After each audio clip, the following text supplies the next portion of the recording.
Russian President Vladimir Putin believes that the United States is trying to drive a wedge between the Kremlin and his wealthiest allies, according to his team. "We are confident that this is exactly the case," Dmitry Peskov, Putin's spokesman, said Thursday, per state-run media.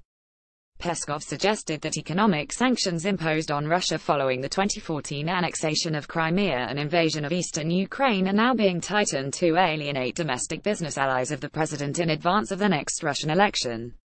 But though he is convinced that such a scheme is in place, he downplayed the idea that the tactic might be working, saying that the Kremlin hasn't heard of frustrated businessmen.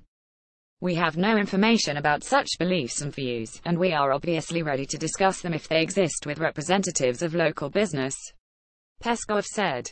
It's the latest example of Russian allegations that the U.S. is trying to interfere in the 2018 Russian presidential election, after a year of U.S. officials blaming Putin's team for a series of cyber attacks against the Democratic Party in 2016.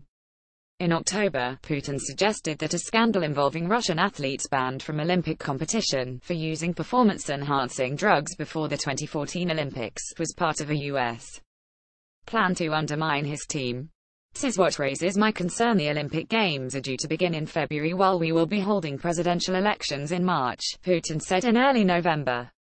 "There are vast suspicions that all this is being done to stoke an atmosphere necessary for someone where sports fans and athletes are disgruntled over the fact that the state is allegedly involved in breaches and it is responsible for that."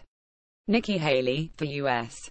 ambassador to the United Nations, maintains that Russia shouldn't be surprised by Western sanctions. "I find it fascinating because the Russians, God bless them, they're saying, why are Americans anti-Russian," she said in October. "And why have we done the sanctions? Well, don't interfere in our elections and we want the anti-Russian